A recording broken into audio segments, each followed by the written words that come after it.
some of the lib reactions to SCOTUS ruling in the Trump ballot case were gold. And we go cover some of them, some clips and some tweets and all of that. It's hilarious. It's hilarious.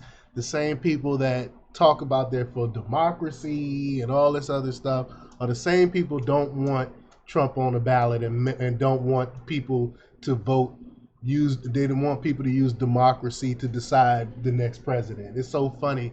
The hypocrisy is just it's just hilarious. So we can talk a little bit about that. But before we get started, go ahead and hit that like button and share this out so we can get this information out there.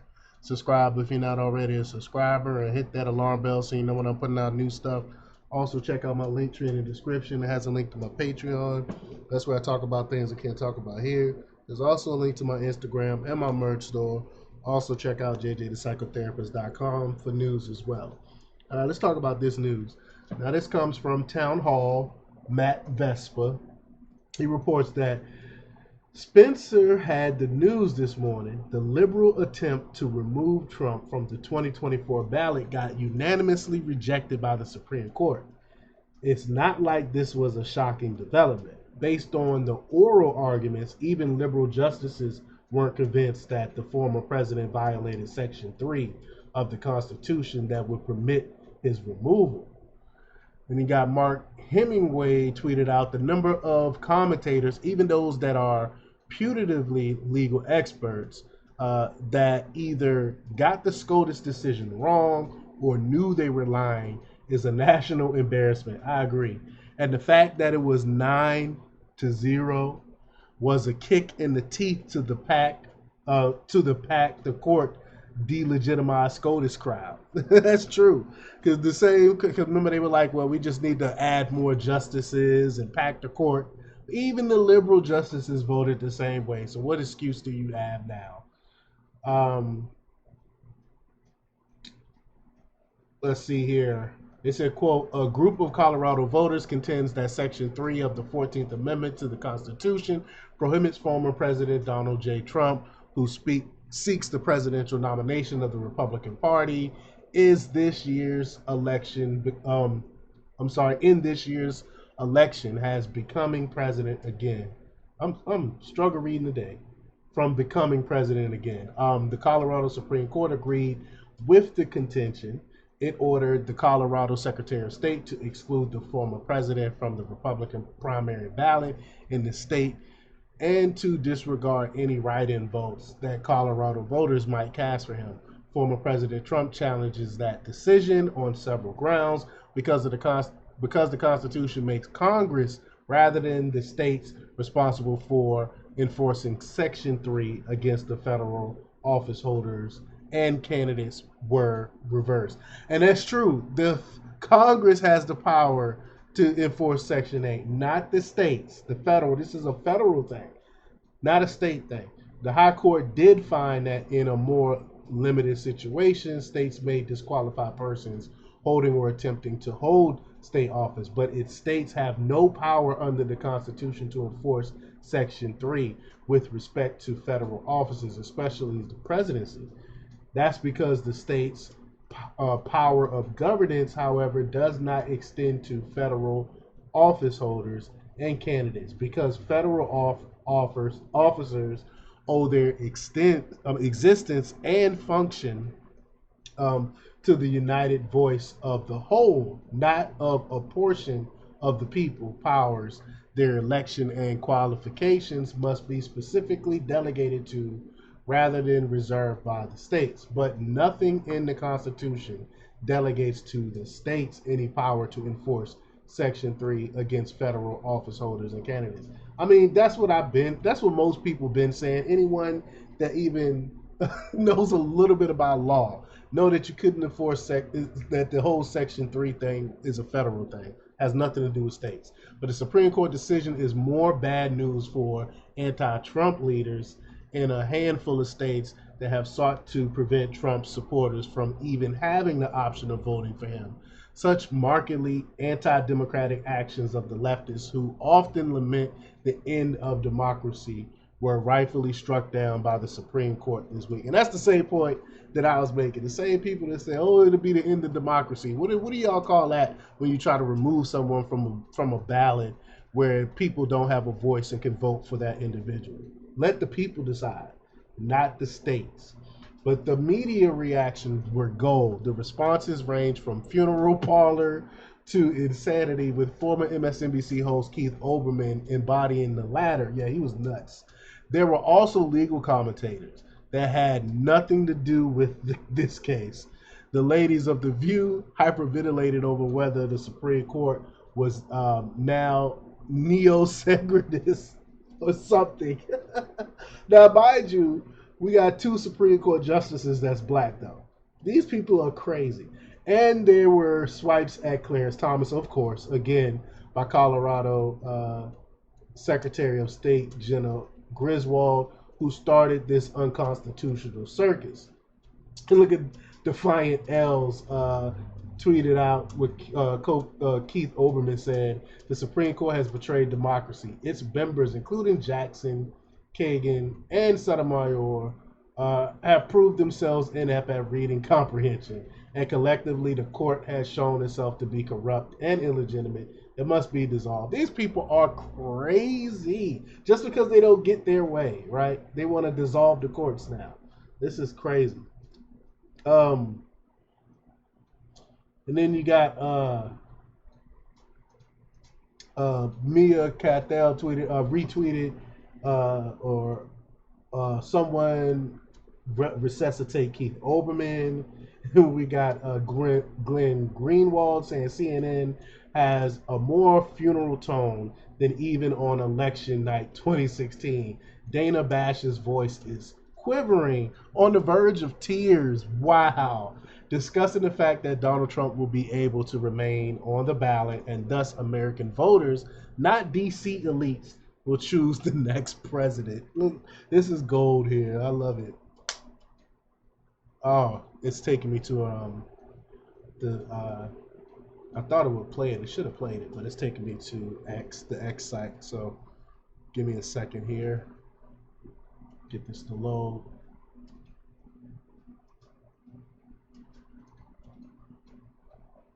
All right. This is hilarious. All right, here we go.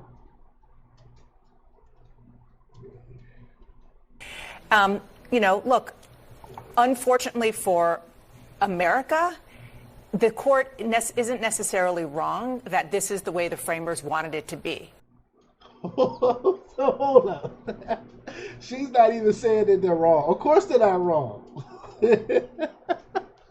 Well, we're not saying that they're wrong. They're reading it right. This is what the founders wanted, but that's not what we elites want. That's what she's saying. They wanted Congress, the people who are closest to their constituents, to be able to make the rules of the laws. That doesn't change the fact that because of gerrymandering in the House and all kinds of other issues, here we go. They're not doing their job on a lot of these big issues. Yeah. I agree. It's very unlikely, close to impossible that Congress will take action. But this is now a fair question that Manu Raju, Melanie Zanona should be asking members of Congress. Mm-hmm. Are you willing to pass legislation that would give us rules for how this works? It could only be in the future, by the way. I mean, these people, whenever they don't get their way, they want to go try to change laws, try to change rules. It's disgusting. It's disgusting. Let's see if this is a different clip here. Look, unfortunately for America. Oh, this is the same clip. Okay. And then we got Whoopi here. We also have to realize that the Supreme Court you grew up with, we grew up with largely, is a very different Supreme Court. This is a Supreme Court. This is more like the Supreme Court I grew up with. Well, this is very partisan. Supreme Court justices used to get confirmed by 90-some votes. Yeah. Well, now they get confirmed on a strict party line. Yeah. And so it's bipartisan. Yeah. Well. This is hilarious because they don't get their way. Remember, they were the main ones that was pushing for what's her name, Comey Brown or whatever, and all this, and now because she vote one way that they don't like, now they don't like her because she correctly voted the right way, and they can't stand it. Sometimes it was. Yeah. But, you know, when it was all men voting for all men, we ended up with the grand wizard. You know, we ended up with all kinds of people on the bench. We did. Now, they all evolved, I will say. Yeah. Most of them evolved and became really interesting jurists. But I have always known that there was that possibility. And what I grew up watching, I watched when the first women were getting in. I watched when women were breaking those ceilings. And now I'm watching people shut those ceilings down, as well as removing history. Yeah. We are in the process of removing history. There's a lot going on. What is she talking about removing history? She's not making any sense whatsoever. She's just talking. What does that even mean? Nobody's removing. If anyone's removing history, it's the leftists that's removing history. They the ones that want to They the ones that have been taking down statues and changing bases names and things like that. So what is she talking about here? On, and we have normalized it. And I guess what my point might be is this really comes down to us. You're going to hear a lot about polls coming up over the next couple of months. The only poll that you need to be concerned with is what's happening in your local areas, because those are the people who are making the decisions for you. You got to get out there. I mean, it's real. And then Noam Blum tweeted out, "This is not what it ruled, for F's sake." No, it is. Breaking Supreme Court rules in unanimous. That is what they're trying to spin it. They're trying to spin it because they're upset. How embarrassing. At whatever that name is, do better. Since Supreme Court restores Trump on the ballot. Like, on the ballot, rejecting state attempts to hold him accountable for attack on Capitol in 2020. That is what he tweeted out. It's just ridiculous. These people are just nuts. Then we got Britt Hume. He said that this does not come close to explaining the court's reasoning, but it's typical of too much of American journalism these days, right? Right. And then we got, I normally never agree with Britt Hume either. But then we got Curtis Hawk. He tweeted out, Colorado Secretary of State Jenna Griswold is not having a good day after SCOTUS said she couldn't remove Trump from her state ballot. Quote, "My reaction is disappointment. I do believe that states should be able, under our institution, to bar oath breaking," and she goes forth. But let's play this clip here. My next guest says Donald Trump is still an oath breaking insurrectionist. Joining me now is Colorado's elected secretary. She is factually inaccurate. He is not an insurrectionist because, again, from Section 3, the federal, this has to come from Congress. This has to be a federal offense, and no one ever from the federal government ever charged Trump as an insurrectionist. So it's factually inaccurate, and they know this. That's why they're so upset, because if that was the case, then they would have standing to remove him from the ballot. Secretary of State, Democrat Jenna Griswold, who urged the Supreme Court to keep Donald Trump off her state's ballot. Madam Secretary, thank you for being with us. Give me more of your reaction to today. Thanks for having me on. First and foremost, I would say it's good that the court issued a decision.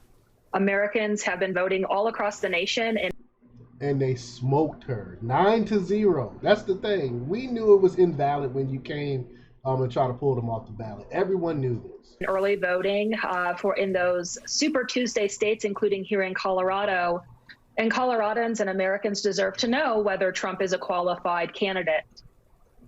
My larger reaction is disappointment. I do believe that states should be able, under our Constitution, to bar oath-breaking insurrectionists. And ultimately, well, it doesn't matter what you believe. We don't care about your opinion. It's about what it says. And it says that you are wrong. This decision leaves open the door for Congress to act, to pass authorizing legislation. But we know that Congress is a nearly non-functioning body. So ultimately, it will be up to the American voters to save our democracy in November. She has some big eyeballs. Why does she look like that? She looks so weird. Let me see if any of these clips any different here. Let's see. This was a unanimous decision, and it seemed pretty clear where it was going after the oral arguments in front of the Supreme Court. Is there anything within this decision that surprised you, though? After oral argument, I'm not too surprised. I would have liked the decision a little sooner. As of Thursday night, over 400,000 ballots were already cast in the Republican primary for president. I think the larger picture is it's as clear as day what Donald Trump did. He incited that violent mob to rush onto the Capitol to try to stop the peaceful transfer of presidential power. And his attacks and his allies' attacks on our democracy have not stopped. Their lies. She is the only one attacking democracy by not allowing the people to choose. How did she not see that? And disinformation have led to massive voter suppression efforts, to threats against election workers. Oh, wow. Voter suppression. There's been a Harvard study, I talk about this all the time, that says that is absolutely no voter suppression. This is made up stuff. And they say trust the science. So when we look at the science and the study says there are no voter suppression, then they turn and want to ignore the science. And actually attacks on our election Excuse me if I keep losing my breath. Allergies acting up. Infrastructure. And they're already laying the groundwork to undermine 2024. Regardless of this decision, American democracy still remains very much under attack and at threat. And she is so robotic. This upcoming election will be crucial for democracy's survival in the United States. So robotic. All right, let's see if there's another. Given how you see this case, given how a number of independent and some Republican voters in your state, the ones who brought this case, see Donald Trump, as you said, an oath-breaking insurrectionist. What do you make of the voters in your state across the country that still believe that he should be president and that he's still qualified to be president? Ultimately, that will be a voter's decision. I think now it's a voter's decision. Now it's the voter's decision. I couldn't wait to hear how she responded to that. Oh, now it's the voter's decision. Okay. Reason for voters to. She don't understand that by doing what she's doing, she actually helped Trump get even more supporters. Every time y'all attack him, that makes his legend grow, and they don't understand that. To look really hard at this upcoming election and what we have seen in swing states, swing districts, that in 2018, 2020, and 2022, American voters have stepped up to safeguard American democracy. Look, this upcoming election will have a big impact on our fundamental freedoms. I can't listen to any more of her because she is a robot. She is hypocrisy abounds with this female, and I can't stand it. So I'm not gonna even check out the other clip. But Guy Benson said it was 9-0, bro, because Tom Elliott tweeted out. I mean, they be reaching. Look, NBC said, this is another example among many that are playing out right now of the Supreme Court playing a huge role in American elections. And it's not necessarily the case that's a good thing for the Supreme Court. The approval levels of the court. Anyway, he said it was 9-0, bro. Let's see this clip here. I think this is the last one. Do you know some of the polling when you ask the voters about whether a conviction here would make a difference in their vote shows that, yes, that is something that could make their vote if Trump were criminally convicted as it relates to election interference in the 2020 election. Congresswoman Edwards, I should say, we're still months away, though, from the court hearing the decision and then ultimately making their ruling on the immunity claim brought by Trump. Oral arguments obviously already set. April 22nd, so about 6 weeks away. How big of an effect do you think the Supreme Court will have on the general election? This court having an influence on the 2024 election? Well, I think this court is exactly where it doesn't want to be and doesn't need to be, and that is right in the middle of an election. Not since Bush v. Gore have we seen a court that's had this many opportunities to interfere in the election going forward. Look, that said, I think that this campaign is going to come down to whether voters want to choose somebody who either is facing criminal conviction or is convicted of a crime, and whether or not they want to preserve democracy. Those are really going to be the choices. Preserve democracy. And, my view. I got to stop this. It gets ridiculous. And the article goes on to say, I would be remiss in not including some folks trying to spin this 9-0 ruling as really being 5-4 because their feelings are hurt, along with Oberman going at it with people, calling him out for his insanity with references that he's so mad his face is covered in urine. I'm not joking about that. Oberman is taking the piss. So here we go. It's 9-0 that Colorado can't disqualify Trump, but only, and look how they try to spin it. This right. This is crazy. But only 5 justices hold that the only way to enforce Section 3 against federal office holders, seekers, is through a statute enacted by Congress. The other 4 wouldn't and don't reach that question. So 5-4 on breath. They are reaching. It doesn't matter. They're saying if this and that. It don't got nothing to do with that. It's not a statistics question here. They voted 9-0. And you can't try to spin it because if the Congress does this and such, that's just bullcrap. Harrison Field says, stop the spin. It's 9-0. Y'all lost. Trump will remain on the ballot. A massive win for our constitutional republic. Amen. I agree with Harrison. Will Chamberlain said, why on earth would they ever do that? No need to reach a factual inquiry when Colorado got the law so obviously and terribly wrong that they lost 9-0. Because Anil could tell, he said it's a win for Trump. At the same time, remember that the Supreme Court's decision today did not do what Donald Trump had asked, clear him of insurrection. The Colorado court found that he so was, and that Trump had an entire section of his SCOTUS brief arguing he was peaceful.